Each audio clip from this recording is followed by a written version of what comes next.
Shalom Bapak Ibu dan saudara-saudara, selamat berjumpa kembali bersama saya Pendeta Lukas Eko Sukoco dari Padepokan Diakonia Mitra Kinase GKJ Purworejo.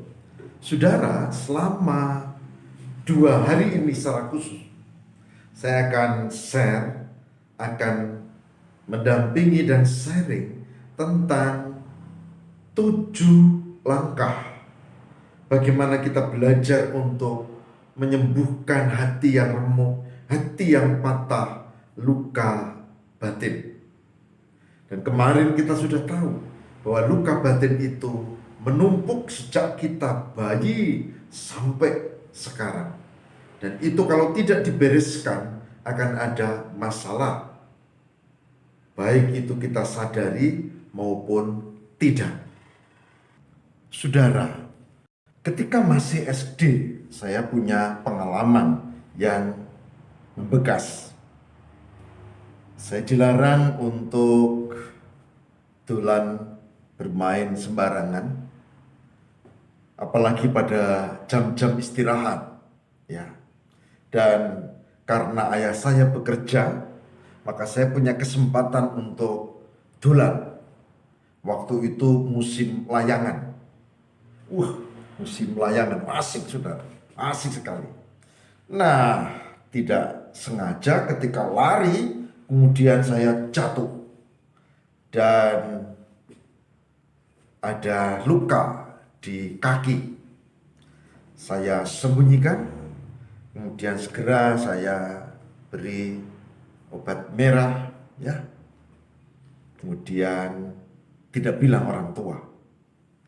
Semuanya aman, Bapak tidak tahu, Ibu waktu itu sedang tidur siang, tidak tahu juga, dikiranya saya juga tidur. Saya main layangan. Nah, masalahnya hari ketiga, saudara. Hari ketiga itu di atas dengkul saya yang luka itu tiba-tiba sakit sekali. Kemudian saya buka, saya kaget karena ternyata bernanah. Dan ketika saya berjalan sudah mulai terganggu, ya. Nah, bapak saya lihat, ngapa Eko? Ada apa, Eko? Kemudian saya ditarik dan dibuka. Ini lukamu, ini bisa berbahaya kalau tidak dibersihkan. Rupanya ketika saya jatuh, itu mungkin ada bakteri atau kuman yang masuk dan itu menjadi problem. Bapak saya segera membersihkan. Bapak saya adalah seorang mantri kesehatan atau perawat yang praktek di luar. Pada zaman itu Pak Mantri ini bisa lebih ramai ketimbang dokter. Dulu tidak banyak dokter, tidak ada puskesmas seperti sekarang. Ramai sekali. Lalu saya dibersihkan dan bapak saya mulai marah. Ini bisa tetanus dan itu berbahaya. Tahu, saya diam saja. Rupanya luka yang dibiarkan, luka yang disembunyikan, luka yang tidak dibereskan, itu kemudian menjadi masalah di kemudian hari.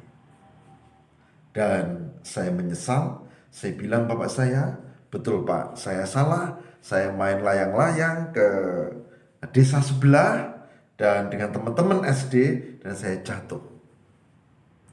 Dan bapak saya bilang, itu harus dibersihkan lukamu.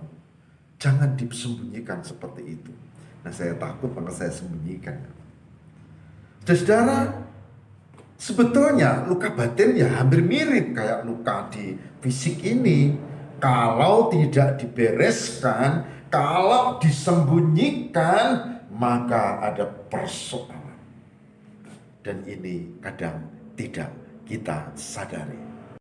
Saudara yang terkasih di dalam Tuhan, itulah sebabnya saya mengajak bereskan.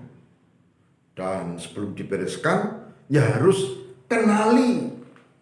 Dan sebelum mengenali berarti memeriksa diri. Kenapa ya? Saya kok gampang marah. Kenapa ya? saya disinggung sedikit kok marahnya jadi meledak-ledak ya. Kenapa ya? Saya kok merasa sedih padahal nggak ada problem apa-apa. Kenapa sih ya? Tiba-tiba saya kok cemas. Dan seterusnya.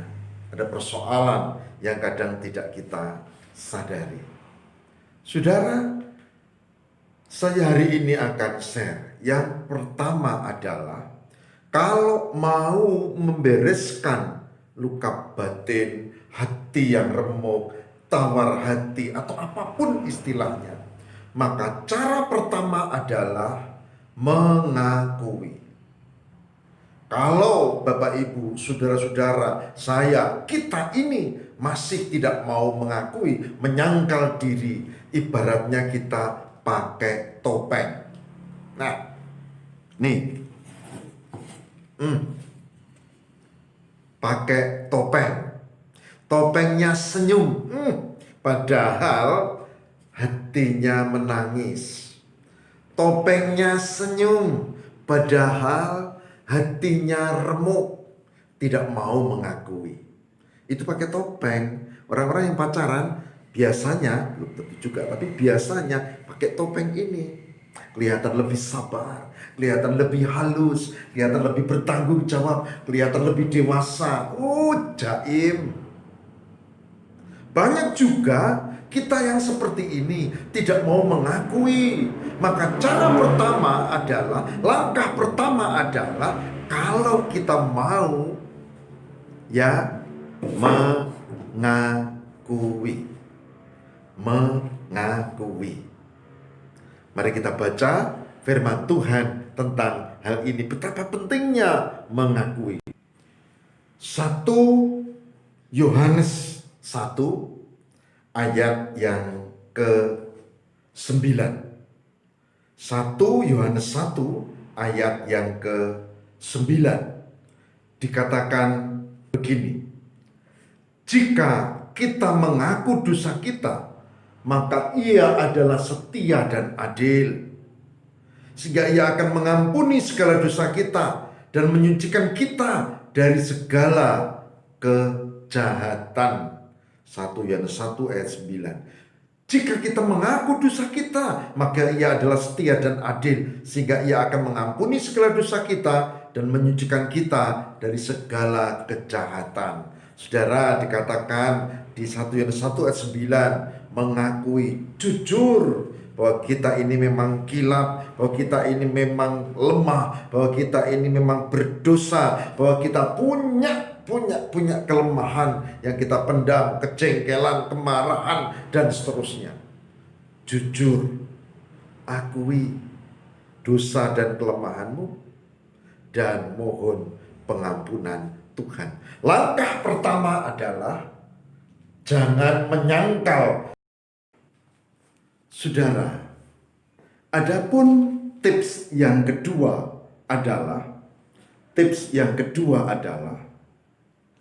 selain yang pertama itu jangan menyangkal, akui, jangan menyangkal. Maka yang kedua adalah luapkan emosi, tapi jangan berbuat dosa. Misalnya, saya terluka dan saya butuh menangis. Saya laki-laki dan dulu saya diajari celana aja cengeng, laki-laki jangan menangis. Tapi secara psikologis itu kebutuhan menangis. Maka saya luapkan emosi, tentu tidak di jalan. Saya masuk ke kamar dan saya menangis. Boleh. Luapkan emosi, tapi jangan berbuat dosa. Nah, dan jangan merugikan orang lain tentu ya. Apalagi pasang status di media sosial, lalu kemudian bikin ungkapan-ungkapan kebencian. Wah, itu ada undang-undangnya, jangan ya, itu tidak bagus. Tapi dikatakan yang kedua, luapkan emosi, tapi jangan berbuat dosa. Kadang-kadang kita salah, nggak boleh nangis. Orang tua meninggal, anaknya meninggal, atau pasangannya meninggal, masa nggak boleh menangis? Jangan nangis. Kalau saya katakan, luapkan emosi, menangislah, tapi jangan di depan anak-anakmu dan juga jangan di depan umum. Luapkan emosi dan jangan berbuat dosa. Kita akan lihat dari ayat Alkitab. Saudara, ada di Mazmur 4 ayat yang kelima. Mazmur 4 ayat yang kelima. Dikatakan begini. Biarlah kamu marah, tetapi jangan berbuat dosa. Berkata-katalah dalam hatimu di tempat tidurmu, tetapi tetaplah diam. Jadi, luapkan emosi, tapi jangan berbuat dosa. Apalagi merugikan orang lain, mengancam orang lain, kemudian mengata-ngatai orang lain, itu jangan. Oke? Jadi, untuk bisa mengurai luka batin, selain jangan menyangkal, maka adalah yang kedua, luapkan emosi, tetapi jangan berbuat dosa. Kalau mau menangis, menangislah. Kalau mau marah, marahlah. Buatlah mungkin coretan-coretan atau puisi untuk dirimu sendiri. Atau mungkin ada cara sambil membersihkan sesuatu. Ada orang yang kalau marah dia lampiaskan, bersihkan rumahnya. Oh, bagus juga tuh. Cuma sayangnya hanya kalau marah. Kalau nggak pernah bikin bersih rumah. Itu persoalan tersendiri. Tapi ini bagus ya, ada pelampiasan. Jangan berbuat dosa. Sedangkan langkah ketiga, saudara, adalah, dan cara yang ketiga, saudara, cara yang ketiga adalah pancing memori. Coba renungkan peristiwa kepahitan itu. Coba hayati kembali, hadirkan di hadapanmu peristiwa itu. Peristiwa ketika kita disakiti dan kita hayati itu. Coba undang Roh Kudus untuk ikut hadir dalam peristiwa itu dan temukan mungkin ada inspirasi yang indah. Saudara, mengundang dan menghadirkan memori, kemudian memikirkannya, maka kita dengan tuntunan Roh Kudus akan menemukan hal-hal yang baik. Dan saya ingat Filipi 4 ayat 8, di mana kita diminta untuk memikirkan hal-hal yang baik seperti itu. Dikatakan Filipi 4 ayat 8. Filipi 4 ayat 8. Jadi akhirnya saudara-saudara, semua yang benar, semua yang mulia, semua yang adil, semua yang suci, semua yang manis, semua yang sedap didengar, semua yang disebut kebajikan dan patut dipuji, pikirkanlah semuanya itu. Artinya, di balik kepedihan itu, temukan hal-hal untuk inspirasi yang baik bagi kita melangkah ke depan.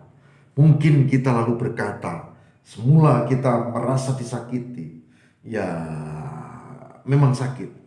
Tapi saya renungkan, ungkapanku yang membuat dia marah itu juga pasti menyakitinya. Oke? Jadi bukan hanya aku yang sakit, tapi juga coba hal-hal yang baik, karena ini bisa juga menyakiti orang lain. Saya bisa merenung orang-orang yang menyakiti hatiku, tapi saya juga bisa merenung betapa banyak orang-orang yang telah kusakiti.